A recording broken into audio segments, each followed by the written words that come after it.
காமிஸ் கிச்சனில் நாம் இன்றைக்கி பார்க்க போகிற ரெசிபி சத்து நிறைந்த கருவேப்பிலை சாதம். நம்ம சாதம் வடித்த சாதம் இருந்தாலே போதும், நம்ம சுலபமாக 10 நிமிஷத்துக்குள்ளே கருவேப்பிலை சாதம் பண்ணிடலாம். ரொம்ப ரொம்ப சத்து நிறைந்த இந்த கருவேப்பிலை சாதத்தை எப்படி செய்தலான்னு பார்த்துருவோம். நான் 1 கப்பு கருவேப்பிலையை எடுத்து நல்லா கழுவி ஈரம் போக தொடச்சி உலர வச்சு வச்சுருக்கேன். இப்போ இது இருக்கட்டு. இப்போ கடாய் அடுப்பில் வச்சு 1 டீஸ்பூன் எண்ணெய்,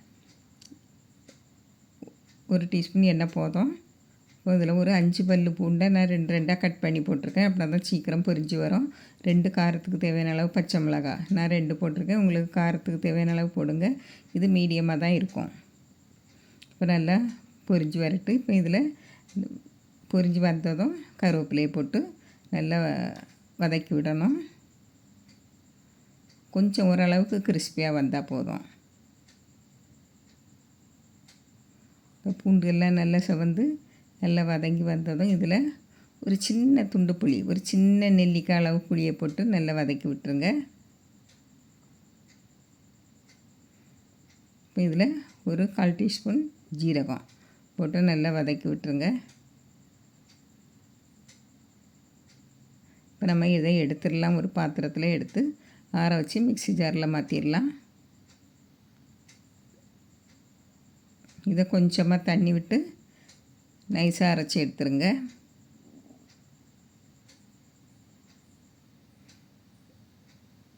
கொஞ்சமாக தண்ணி விட்டு அரைச்சிடுங்க.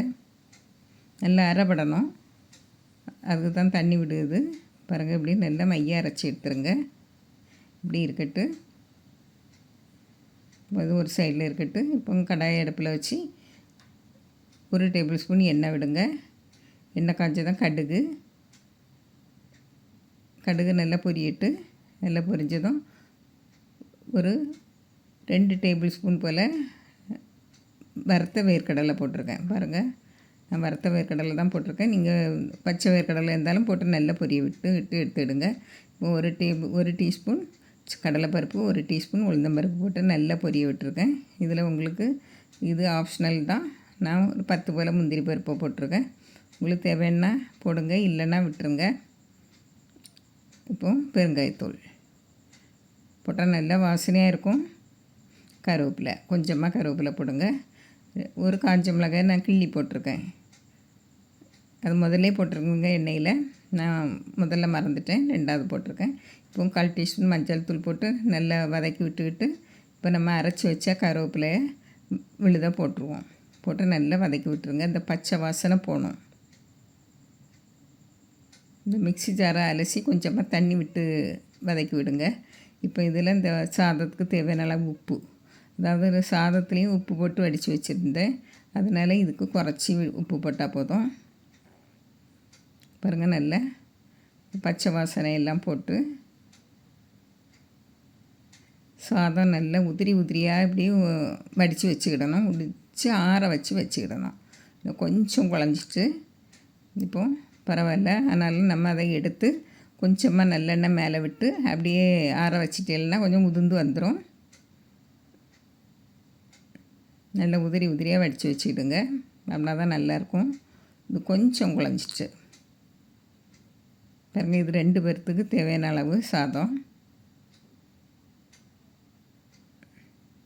பாருங்கள், நல்லா கிளறி விட்டுருங்க. உப்பு பார்த்துக்கிடுங்க. இந்த நேரம் கட்டிகள் என்ன இருந்தால் கொஞ்சமாக தட்டி விட்டுடுங்க. அதை இப்போ ரெடி ஆயிடுச்சு. நல்ல கம்மனி வாசனையாக இருக்குது. இப்போ இதை வேறு ஒரு பாத்திரத்தில் மாற்றிடுவோம். நல்ல மணக்க ருசியான கருவேப்பிலை சாதம் ரெடி ஆகிட்டு. ரொம்ப சத்து நிறைந்த சாதத்தை நீங்களும் செய்து பாருங்கள். பிடிச்சிருந்தால் லைக் பண்ணுங்கள், ஷேர் பண்ணுங்கள், கமெண்ட்ஸ் பண்ணுங்கள், மறக்காமல் சப்ஸ்கிரைப் பண்ணுங்கள். தேங்க்ஸ் ஃபார் வாட்சிங்.